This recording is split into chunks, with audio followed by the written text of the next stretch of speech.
All right, so let's talk a little bit more in depth about merging 3D objects. Now, up till now in the course, we've just created objects and then just doing some reflection properties and things with the ground plane, integrating them into photographs. But sometimes you're going to want your 3D objects to actually interact with each other, perhaps reflect off of each other or even cast shadows on each other and all different things like that. And that's when you need to actually merge 3D objects together. Now, the beauty of it is, even though you take two 3D layers and merge them into a single one, you can still edit each individual object by managing them through your 3D panel here. So let's go ahead and take a couple of things here. I've actually got a shape, a 3D shape that I've already created here, and you just rotate it around. You can see I've got an inflated face on it. And all this is a simple circular shape that I extruded, and then just went inside of, let's go ahead and select that layer, in my cap features, which is this third tab over in the properties panel, there is this inflation section. And you go in here and you can actually, let's go ahead and just kind of rotate this so you can see. And I can increase the strength and just make it kind of blow out, just messing around with the angle. And you can get kind of a rounded shape coming out of there. So this kind of a concave or convex look to it. And you can do all kinds of different things there, just making that just bulge out. So got my shape extruded and inflated in the face a little bit. So now, next thing is I have a text object. So here I have just a text going around a path here. It just says Photoshop CS6 3D.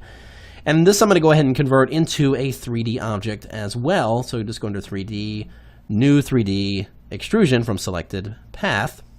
Oh, no, I don't want it to be the path, rather it's the selected layer, which is the text. There we go.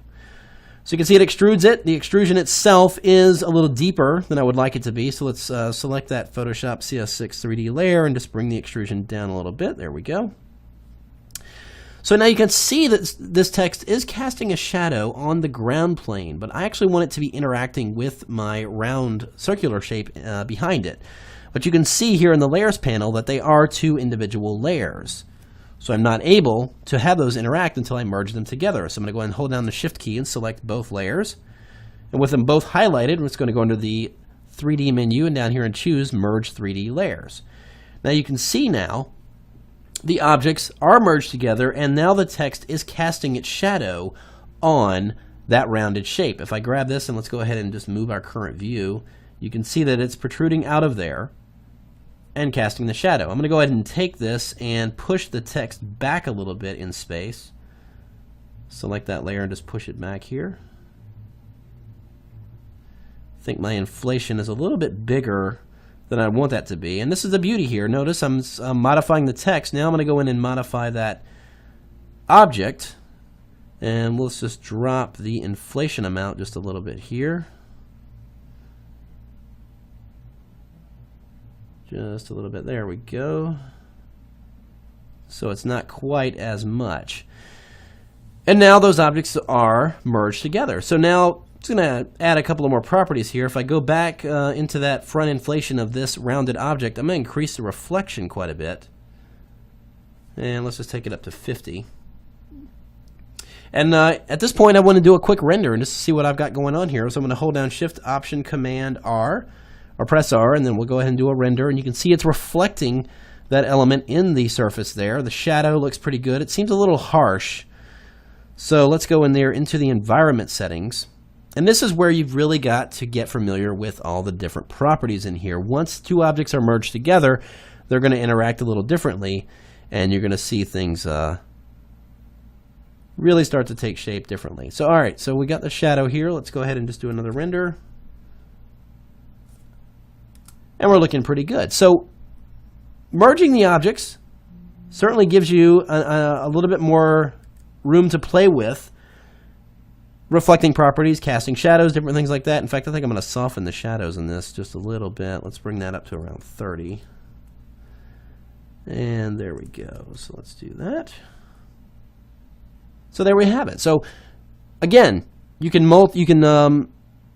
merge multiple 3D objects or 3D layers. You can select two or more. It used to be you can only select two at a time and merge them together, but now in CS6 you can actually merge more than two layers. I wouldn't recommend, still, even though it has the capability of merging more than two layers at once, I would be careful with it because things might tend to shift around and you might be playing around with things more and tweaking them more than you would want to. So just keep it in moderation. Do 2 or 3 layers at a time if you've got multiple layers to be merged together. But again, remember, in that 3D panel, these items are still separate. This is the key thing to remember. Even though they are merged in the 3D panel, we can see that we have one 3D layer.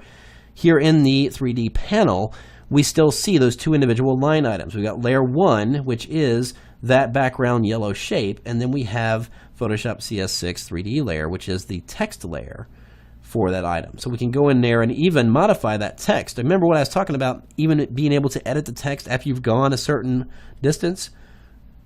Once you've got that element in there, let's go over here into the layers panel and let's just change the text. We'll just call it, maybe I want it to say Extreme 3D. And if I close that and save the changes, it's going to update that. Still maintaining all those 3D properties. It's still merged together, casting the shadows. And if I do a render, I can see all my reflection properties going in there.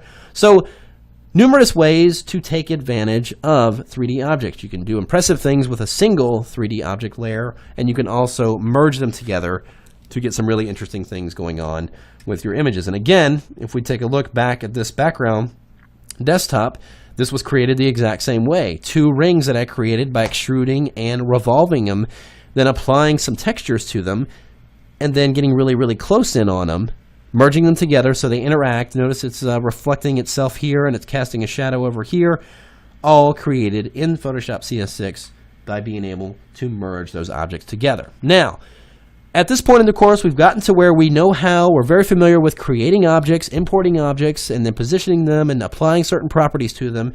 Now it's time to start dressing up our art with textures and surface properties, things like light reflections and light properties, adding bump maps and textures and things like that. We're going to talk about that over the next 2 lessons, and this is where it starts to get really, really interesting. So let's have a look.